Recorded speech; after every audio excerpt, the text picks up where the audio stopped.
أسرج خيولك يا أخ الإيمان وانهض لبعث العلم في الأوطان فالعلم ميراث الرسول أمانة صلى الله عليه وسلم فالعلم ميراث الرسول أمانة فاز الحفيظ لإرثه الرباني.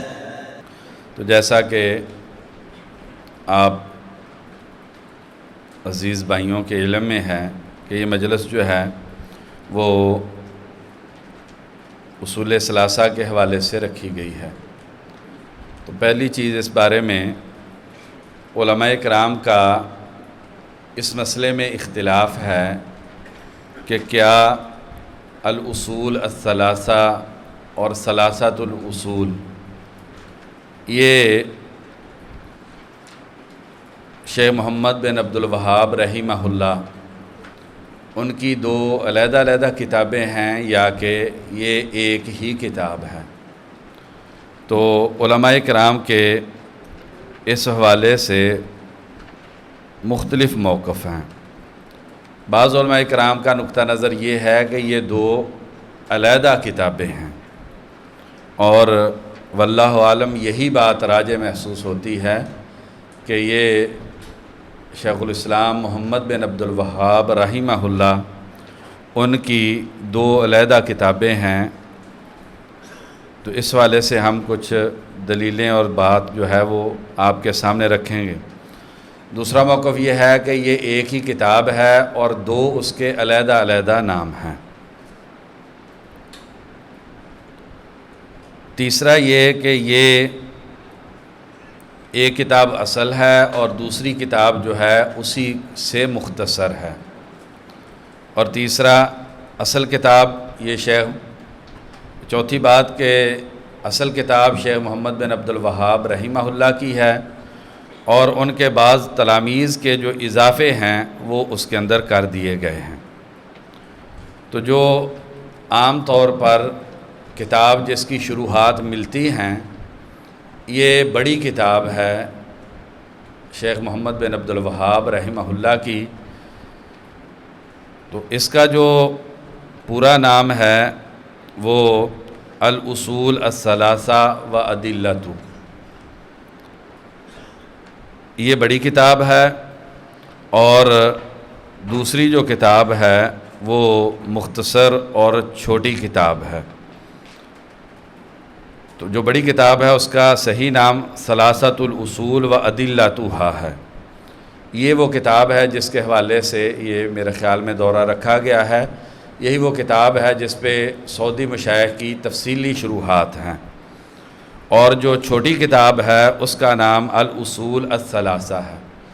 شیخ یہ میرے سامنے پڑھی ہے شرح شیخ صالح آل شیخ کی، انہوں نے بھی اس بات پر تنبیہ کی ہے کہ یہ دو علیحدہ علیحدہ کتابیں ہیں، اور طلبۃ العلم جو ہے اس بارے میں وہ یعنی کہ صحیح طریقے سے ان کا تمیز نہیں کر پاتے. جو چھوٹی کتاب ہے اس کا نام الاصول الثلاثہ ہے، اور یہ پہلی کتاب سے مختصر ہے. دونوں کتابیں ہی شیخ محمد بن عبد الوہاب رحمہ اللہ جو ہے انہوں نے لکھی ہیں. تو کبرا جسے ثلاثۃ الاصول و ادلتھا کہتے ہیں، تو اس میں ابواب بھی زیادہ ہیں، تفصیلات بھی زیادہ ہیں، اور استدلالات بھی زیادہ ہیں. اب ذرا سا آپ اس بات سے اندازہ کر سکتے ہیں کہ جو کبرا ہے اس میں قرآن مجید کی 50 آیات سے استدلال کیا گیا ہے. جو ثلاثۃ الاصول و ادلتھا ہے اس کے اندر 50 آیات ہیں، مقدمہ میں 7 اور پہلی اصل میں 18 اور دوسری اصل میں 11 اور تیسری اصل میں 14. اور جبکہ جو صغرا ہے چھوٹا رسالہ جو ہے اس کے اندر ٹوٹل 28 آیات ہیں. دوسرا فرق یہ ہے کہ یہ جو کبرا ہے یہ طلبۃ العلم کے لیے لکھی گئی کتاب ہے، اور جو صغرا ہے چھوٹا رسالہ ہے یہ چھوٹے بچوں کو جیسے پرائمری اسکول میں پلے کلاس میں ابتدائی کلاسوں میں ہم بچوں کو داخل کرواتے ہیں تو ان کو یاد کروانے کے لیے شیخ الاسلام محمد بن عبد الوہاب رحمہ اللہ نے وہ ایک چھوٹا سا رسالہ جو ہے وہ لکھا تھا۔ کبریٰ جو ہے اس میں مقدمہ ہے اور 3 اصول ہیں اور پھر اس کے بعد خاتمہ ہے۔ تو کبریٰ کے اندر شیخ الاسلام ابن تیمیہ رحمہ اللہ نے آپ یہ کہہ سکتے ہیں کہ 2 بنیادی رسائل یا ان کا خلاصہ جو ہے وہ کبریٰ کے اندر شیخ الاسلام ابن تیمیہ رحمہ اللہ نے دیا ہے، اور اس کے بعد جو ہے وہ اصول ثلاثہ ان کا آغاز ہوتا ہے۔ جو صغریٰ ہے، صغریٰ میں آغاز ہی جو ہے وہ اصول ثلاثہ سے ہوتا ہے۔ تو یہ ایک علمی فائدہ تھا اس موضوع کے حوالے سے کہ آپ بھائیوں کے سامنے یہ بات آ جائے۔ عبداللہ شمرانی ہیں، انہوں نے اس پر ایک آرٹیکل لکھا ہے، الفرق بین رسالتی ثلاثۃ الاصول اور الاصول الثلاثہ۔ تو عبداللہ شمرانی ان کا یہ 6 صفحے کا آرٹیکل ہے، اس میں آپ تفصیل جو ہے وہ مزید دیکھ سکتے ہیں۔ جی اس کے بعد جو ہے وہ کتاب کا آغاز کرتے ہیں، انشاءاللہ بھائی کچھ قرات کریں گے اس والے سے۔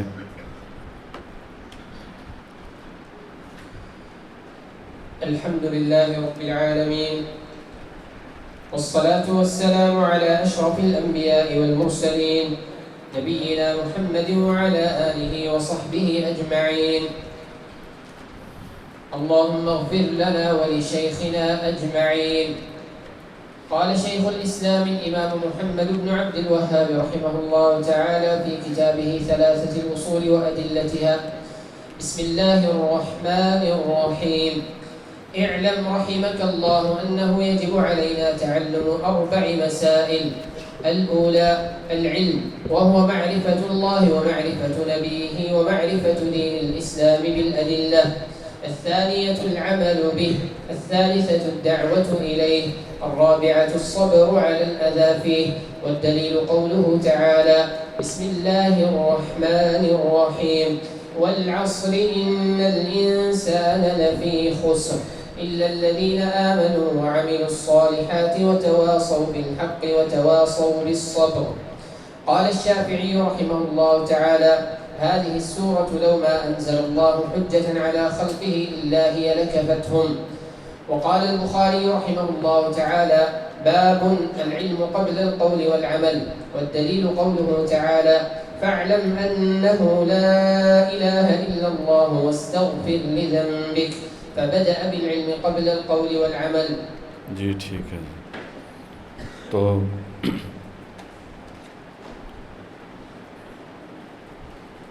ثلاثۃ الاصول و ادلتھا، تو سب سے پہلے ہم اس بات کو سمجھنے کی کوشش کرتے ہیں کہ اصل کس کو کہتے ہیں۔ یہ ایک بڑا اہم مسئلہ ہے کہ کسی کلمے کے حقیقی معنی کا ادراک کرنا، کیونکہ یہ بڑا عظیم علم ہے کہ عربی زبان کے جو کلمات ہیں، چونکہ نصوص جو ہیں وہ عربی زبان میں ہیں، اللہ تبارک و تعالیٰ کا کلام، نبی اکرم صلی اللہ علیہ وسلم کی احادیث عربی زبان میں ہیں، اس لیے عربی زبان کا علم حاصل کرنا یہ بہت زیادہ ضروری ہے۔ تو ان عربی زبان سے متعلقہ جو علوم ہیں ان میں ایک علم جو ہے وہ عربی مفرد کلمات جو ہیں ان کے حقیقی معنی کو جاننا۔ عام طور پر ہم جب مختلف لغت کی کتابیں پڑھتے ہیں تو سب سے بڑی جو لغت ہے وہ تاج العروس ہے، تو اسی طریقے سے لسان العرب وغیرہ جو اب ہم مختلف لغت کی کتابیں پڑھتے ہیں تو ایک غلط فہمی تھوڑی سی ذہن کے اندر بن جاتی ہے، اور وہ یہ ہوتی ہے کہ ایک لفظ متعدد معنی پر دلالت کرتا ہے۔ تو ہم جب کسی بھی ڈکشنری کو دیکھتے ہیں تو اس میں ہوتا ہے ایک کلمہ، اس کا یہ معنی ہے، اور پھر آگے اس کا استعمال، یہ معنی ہے، اس کا استعمال، یہ معنی، اس کا استعمال، یہ معنی اور اس کا استعمال۔ واللہ عالم جو مجھے معلوم ہوتا ہے وہ یہ ہے کہ عربی زبان کے اندر ایک مادے کا صرف ایک ہی معنی ہوتا ہے، اور اس حقیقی معنی کا ادراک کرنا یہ صحیح معنی میں عربی زبان کو جاننا ہوتا ہے۔ اصل میں جو مختلف معانی لغت کی کتابوں کے اندر ذکر ہوتے ہیں تو وہ اس اصل معنی کے اطلاقات ہوتے ہیں، اور لغت کے اعتبار سے حقیقی علم یہ ہے کہ یہ جتنے اطلاقات ہیں ان کا اصل معنی کے ساتھ ربط قائم کیا جائے، ورنہ یوں محسوس ہوتا ہے کہ ایک لفظ جو ہے وہ مختلف طرح کے معنی پر دلالت کر رہا ہے۔ تو اس حوالے سے جو کتابیں زیادہ بہتر اور معاون ہیں تو اس میں مفردات القرآن، پرانی کتابوں میں سے امام راغب اصفہانی رحمہ اللہ کی کتاب جو ہے مفردات القرآن، یہ سب سے اچھی کتاب ہے اس معنی میں کہ مادے کا حقیقی معنی انسان اس کا ادراک کر سکے۔ اس کے بعد دوسری کتاب جو ہے وہ معجم مقاییس اللغہ، ابن فارس رحمہ اللہ کی 6 جلدوں کے اندر یہ ڈکشنری اور لغت ہے، تو یہ بھی حقیقی معنی بیان کرتے ہیں۔ تو اغلب احوال میں راغب اصفہانی رحمہ اللہ کا مقرر کردہ معنی یہ زیادہ بہتر ہوتا ہے، لیکن کبھی ابن فارس رحمہ اللہ کا ذکر کردہ معنی جو ہے وہ زیادہ بہتر ہوتا ہے۔ ابھی 2 بڑی اچھی کتابیں جو اس موضوع پر وہ معاصر کتابیں ہیں، تو ان کو انسان نگاہ میں رکھے۔ اس میں ایک کتاب ہے المعجم المؤصل الاشتقاقی، یہ محمد حسن جبل رحمہ اللہ ابھی قریب ہی فوت ہو گئے ہیں، انہوں نے 4 جلدوں کے اندر قرآن مجید کے کلمات کے حوالے سے یہ کتاب مرتب کی ہے۔ اسی طریقے سے ایک شیعہ ہے، اس کی کتاب ہے التحقیق فی کلمات القرآن، اس کے اندر بھی عمومی طور پر لغت کے حوالے سے کافی اچھی مباحث ہیں۔ تو بہرحال لفظ اصل جو ہے اس کا جو بنیادی معنی ہے وہ یہ ہوتا ہے امتداد فی العمق یقوم علیہ الشیء، گہرائی میں امتداد کر جانا، یعنی کہ زیادہ گہرائی تک کسی چیز کا چلے جانا کہ اس پر کسی دوسری چیز کی بنیاد ہو اور وہ دوسری چیز اس سے اوپر کی طرف امتداد کر جائے۔ گہرائی کے یعنی اگر مختصر ہم اپنی زبان میں کہیں، اصل کا صحیح معنی یہ ہے کہ کوئی چیز گہرائی میں زیادہ چلی جائے اور اس پر کسی دوسری چیز کا قیام ہو، اور یہ جو دوسری چیز ہے یہ پہلی چیز سے اوپر کی طرف جو ہے وہ امتداد کرے، تو اس کو لغت کے اعتبار سے اصل کہتے ہیں۔ تو جیسے درخت ہے تو اس کے اندر بھی یہی معنی ہے اصلها ثابت و فرعها فی السماء۔ اب یہاں پر ہم دیکھتے ہیں کہ تھوڑا سا اس کے اندر جو اشکال پیدا ہوتا ہے وہ اس اعتبار سے کہ قرآن مجید میں استعمال ہوا ہے بکرۃ و اصیلا۔ اب اس کا معنی پچھلا پہر ہے، اصیل کا معنی عصر سے لے کے مغرب تک کا وقت ہے۔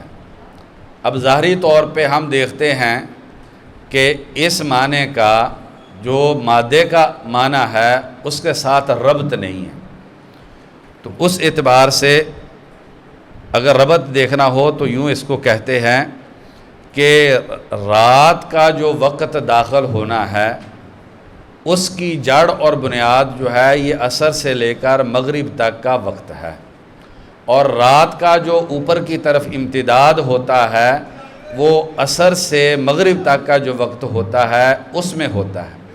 اس لیے آپ دیکھیں کہ جو قرآن و حدیث کے اندر اذکار کے حوالے سے اللہ تبارک و تعالیٰ کی عبادت کے حوالے سے بات کی گئی ہے، تو اس میں قبل طلوع الشمس و قبل غروبیہا، تو جو صبح و شام کے جن کو ہم اذکار کہتے ہیں تو وہ فجر کے بعد اور عصر کے بعد سے لے کر مغرب تک جو ہے ان اذکار کو کیا جاتا ہے۔ اور بھی اس معنی میں کافی تفصیل ہے لیکن ہم اس میں زیادہ گہرائی میں نہیں جاتے۔ تو بہرحال اصل وہ چیز ہوتی ہے جو گہرائی میں گئی ہوئی ہو اور اس پر کسی چیز کا انحصار اور بنا ہو، اور وہ چیز اس چیز سے اوپر کی طرف جو ہے وہ گئی ہوئی ہو۔ تو اس میں 3 اصول جو ہیں شیخ الاسلام محمد بن عبد الوہاب رحمہ اللہ نے ذکر کیے ہیں۔ تو بات کو آگے بڑھانے سے پہلے شیخ محمد بن عبد الوہاب رحمہ اللہ انہوں نے اپنی کتابوں کے اندر 5 بنیادی چیزیں ہیں جن کے حوالے سے انہوں نے بحث کی ہے. اس میں سب سے زیادہ توجہ ان کی جو رہی ہے وہ توحید کے حوالے سے، اور دوسری چیز اسی سے ملتی ہے وہ شرک سے ڈرانے اور بچانے کے حوالے سے، اور تیسری چیز جو ان کی کتابوں میں وہ عقیدہ الولاء والبراء ہے وہ انہوں نے ذکر کیا ہے، اور چوتھی چیز جو ہے وہ اتباع اور بدعت کو ترک کرنا، اور 5ویں چیز دین کا قیام اور تحکیم شریعت جو ہے یہ ان کی کتابوں میں ہے. تو اب یہاں سے جو کتاب کا آغاز ہوتا ہے بسم اللہ الرحمن الرحیم سے، تو نبی اکرم صلی اللہ علیہ وسلم نے اپنے خطوط کا آغاز وہ بسم اللہ الرحمن الرحیم سے کیا.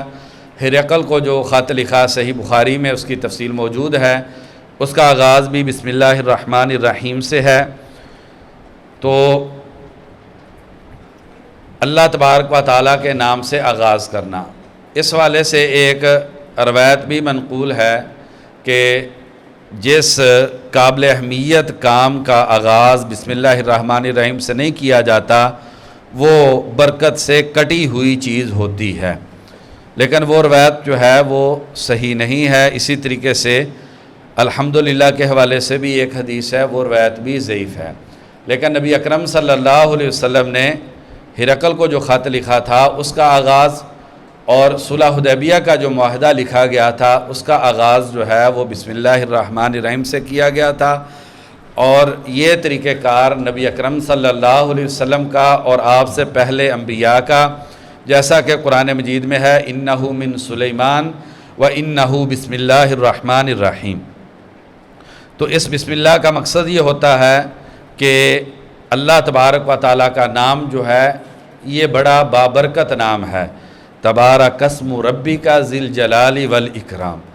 تو اللہ تبارک و تعالیٰ کے نام سے آغاز تاکہ اس عمل کے اندر برکت ہو جائے، اور عمل برکت والا ہی شریعت کے اندر مطلوب ہے.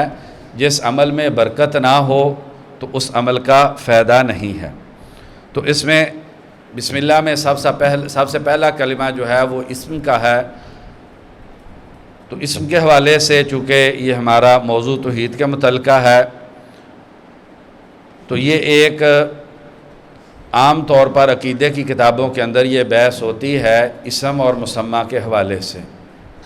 آبائیوں کے ذہن میں اس کی تفصیل ہوگی، اس اختلاف کی طرف ہم نہیں جاتے، لیکن صرف یہ بات سمجھنی ضروری ہے کہ اللہ تبارک و تعالیٰ کے اسماء ہیں، اور کئی باطل گروہ ایسے ہیں جو اللہ تبارک و تعالیٰ کے اسماء کا انکار کرتے ہیں. جہمیہ جو ہیں وہ اللہ تبارک و تعالیٰ کے اسماء کے منکر ہیں. معتزلہ جو ہیں وہ اللہ تبارک و تعالیٰ کے اسماء کو مانتے ہیں لیکن ان اسماء میں موجود صفات کو نہیں مانتے ہیں. اور اشاعرہ اور ماتریدیہ اللہ تبارک و تعالیٰ کے اسماء کو مانتے ہیں اور صرف 7 صفات کو مانتے ہیں، اور بقیہ صفات کی تعطیل اور تعویل وغیرہ کرتے ہیں. تو قرآن مجید کا آغاز بھی بسم اللہ سے ہے. تو اہل سنہ والجماعہ کا موقف یہی ہے کہ اللہ تبارک و تعالیٰ کے نام ہیں، اور اللہ تبارک و تعالیٰ کے جتنے بھی نام ہیں سارے نام جو ہیں وہ علم ہیں. اللہ تبارک و تعالیٰ کے سارے نام کیا ہیں؟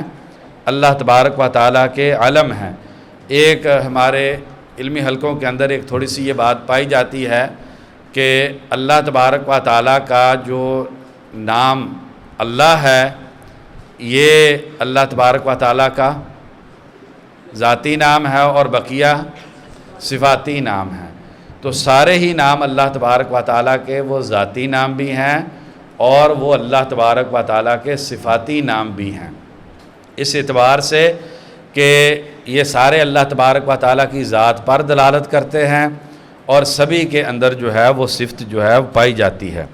لفظ اللہ کے حوالے سے کافی اختلاف ہے، آپ بھائی کتابوں کے اندر پڑھ آئے ہیں. واللہ عالم جو ہے کہ اگر اس کو مشتق مانا جائے تو پھر الہ یا لاہو سے اس کو مشتق مانا گیا ہے، تو پھر اس لفظ کے اندر بھی اللہ تبارک و تعالیٰ کے اس اسم کے اندر بھی اللہ تبارک و تعالیٰ کی صفت الوہیت ہوگی۔ اگر اس کو جامد مانتے ہیں تو پھر اس میں وہی اشکال پیدا ہوتا ہے جس کی طرف پہلے اشارہ کیا ہے کہ یہ وہ اللہ تبارک و تعالیٰ کا اسم ہوگا جس کے اندر صفت نہیں ہوگی۔ اگر جامد مانتے ہیں تو اس کے اندر چونکہ اشتقاقی معنی نہیں ہوگا، تو اس لیے واللہ عالم راجح اس بارے میں یہی محسوس ہوتا ہے کہ اس کو بھی مشتق ہی مانا جائے جیسے اللہ تبارک و تعالیٰ کے دیگر اسماء ہیں۔ تو یہ جو لفظ اللہ ہے اس کے بارے میں ابن القیم رحمہ اللہ بدائع الفوائد کے اندر انہوں نے بہت شاندار لکھا ہے، تو فرماتے ہیں کہ ھذا الاسم الشریف جامعا للاسماء الحسنى، لفظ اللہ جو ہے یہ وہ اللہ تبارک و تعالیٰ کا نام ہے جو اللہ تبارک و تعالیٰ کے سارے اسماء حسنہ کا جامع نام ہے۔ وجہ کہتے ہیں کیونکہ اس کے اندر صفت الوہیت ہے، لفظ اللہ میں صفت الوہیت ہے، اور الوہیت یہ کہ ہوتی ہے انجذاب القلب للمعبود محبتاً و تعظیما، دل کا معبود کے لیے میلان اور شوق کر جانا محبت اور تعظیم کی بنیاد پر۔ الوہیت کیا ہے؟ دل کا معبود کے لیے میلان اور شوق کر جانا محبت اور تعظیم کی بنیاد پر۔ تو جب یہ صفت لفظ اللہ کے اندر ہم مانیں گے تو پھر اس سے یہ لازم آئے گا کہ دل اکٹھے صرف اسی ذات پر ہو سکتے ہیں جس کے اندر جمیع صفات کمال پائی جائیں۔ تو لفظ اللہ کیسے سارے اسماء کا جامع ہے؟ تو اس کے بارے میں مختصر سی بات یہ ہے کہ دل میلان اور شوق اسی ذات کی طرف کرتے ہیں جس میں جمیع صفات کمال پائی جائیں، اور اللہ تبارک و تعالیٰ کے اسماء جتنے بھی ہیں یہ سارے صفات کمال پر مشتمل ہیں۔ تو لہٰذا لفظ اللہ چونکہ اللہ تبارک و تعالیٰ کی صفت الوہیت پر مشتمل ہے، اس لیے اللہ تبارک و تعالیٰ کا یہ نام اللہ تبارک و تعالیٰ کے سارے ناموں کا جامع ہے۔ اس لیے عظیم مفسرین کا اتفاق ہے کہ جس بھی آیت کریمہ میں اللہ تبارک و تعالیٰ کا اسم اللہ آتا ہے وہ آیات قرآن مجید کی سب سے عظیم آیات ہیں، اور ان آیات کے اندر لازمی طور پر تعظیم والی چیز ہوگی، کیونکہ اللہ تبارک و تعالیٰ کے ناموں میں جو سب سے عظیم نام ہے وہ لفظ اللہ ہے، اور یہ نام جس نص کے اندر پایا جائے گا اس نص کے اندر لازمی طور پر تعظیم کا معنی جو ہے وہ موجود ہوگا۔ اس کے بعد الرحمن الرحیم مختصراً یہ اللہ تبارک و تعالیٰ کے دو اور نام ہیں، اور یہ اللہ تبارک و تعالیٰ کی ان میں صفات بھی ہیں۔ ایک بات جو ہے وہ یہ سمجھنی چاہیے کہ اسماء کا دائرہ تنگ ہے بنسبت صفات کے دائرے کے، اور صفات کا دائرہ تنگ ہے بنسبت افعال اور اخبار کے دائرے کے۔ ہر اسم جو ہے وہ صفت پر مشتمل ہے، لیکن ہر صفت سے اسم نہیں بنا سکتے، کیونکہ اللہ تبارک و تعالیٰ کے اسماء توقیفی ہیں۔ اللہ تبارک و تعالیٰ کے جو اسماء ہیں اس میں اس حوالے سے اختلاف موجود ہے، کیا اللہ تبارک و تعالیٰ کے نام وہ 99 ہیں یا کہ 99 سے زائدہ ہیں؟ صحیحین کی جو روایت ہے اس میں اِنَّ لِلَّهِ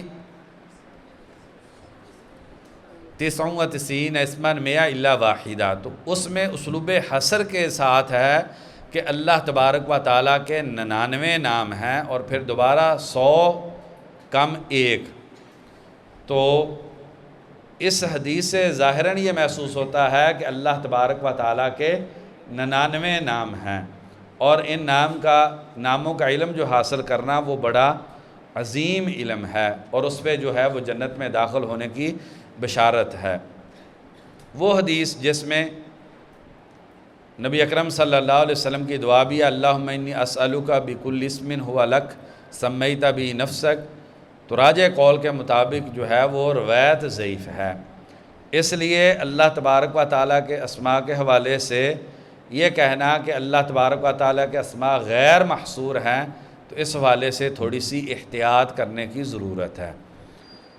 اللہ تبارک و تعالیٰ کے جو نام ہیں اس کے حوالے سے بہت ساری کتابیں ہیں، اس میں اسماء اللہ الحسنی محمد بن ابراہیم التمیمی، محمد بن خلیفہ التمیمی جو ہیں ان کی کتاب بہت اچھی ہے، تاکہ ہمیں پتہ چل جائے اللہ تبارک و تعالیٰ کے کون سے نام ثابت ہیں اور کون سے نام ثابت نہیں ہیں۔ تو اللہ تبارک و تعالیٰ کے ہر نام میں صفت ہے، لفظ اللہ میں الوہیت ہے، الرحمن اور رحیم میں رحمت ہے، لیکن ہر صفت نفع دینا یہ اللہ تبارک و تعالیٰ کی صفت ہے، لیکن نافع اللہ تبارک و تعالیٰ کا نام نہیں ہے۔ رفع کرنا، بلند کرنا یہ اللہ تبارک و تعالیٰ کی صفت ہے، لیکن رافع اللہ تبارک و تعالیٰ کا نام نہیں ہے۔ تو لہٰذا اسماء کا دائرہ تنگ ہے اور صفات کا دائرہ وسیع ہے، اور صفات کا دائرہ جو ہے وہ تنگ ہے بنسبت افعال کے دائرے کے۔ یہ تھوڑی سی مشکل جزئی ہے، ہر جو فعل ہے اس سے اللہ تبارک و تعالیٰ کی صفت کا استنباط نہیں کر سکتے۔ مثلا حدیث میں آتا ہے ان اللہ لا یمل حتی تملو، اللہ تعالیٰ نہیں اکتاتے یہاں تک کہ تم اکتا جاؤ۔ تو اکتانے کے فعل کی نسبت اللہ تبارک و تعالیٰ کی طرف کی گئی ہے، لیکن اکتانا یہ اللہ تبارک و تعالیٰ کی صفت نہیں ہے۔ مکر اللہ یہ ومکر ومکر اللہ، تو فعل مکر کی اسناد و اضافت اللہ تبارک و تعالیٰ کی طرف ہے، لیکن اللہ تبارک و تعالیٰ کی صفت مکر نہیں ہے، کیونکہ مکر من جمیع الوجوہ کمال اس میں نہیں ہے، اور اللہ تبارک و تعالیٰ کی جو صفات ہیں وہ من جمیع الوجوہ جو ہے ان کے اندر کمال ہوتا ہے۔ اور اسی طریقے سے یخادعون اللہ وہو خادعہم، فعل خدا کی نسبت اللہ تبارک و تعالیٰ کی طرف ہے، لیکن اس میں صفت خدا جو ہے وہ اللہ تعالیٰ کی طرف نہیں ہوتی۔ تو الرحمن الرحیم بات کو تھوڑا سا تیز کرتے ہیں۔ تو رحمان یہ مبالغے کا صیغہ ہے، اور رحیم یہ مبالغے اور صفت مشبہ دونوں کا صیغہ ہے۔ اس لیے جب قرآن مجید میں ہم ترجمہ کرتے ہیں تو جہاں پر اللہ تعالیٰ کا نام رحیم آتا ہے تو پھر وہاں پر معنی کیا کرنا چاہیے؟ نہایت ہمیشہ سے نہایت رحم کرنے والا، چونکہ رحیم صفت مشبہ بھی ہے اور اللہ تبارک و تعالیٰ کی صفات میں دوام ہے۔ اللہ تبارک و تعالیٰ کی صفات ازلی ہیں، تو اور ان کے اندر مبالغہ بھی ہے، لیکن رحمان میں مبالغہ جو ہے وہ رحیم کی بنسبت زیادہ ہے۔ کیوں؟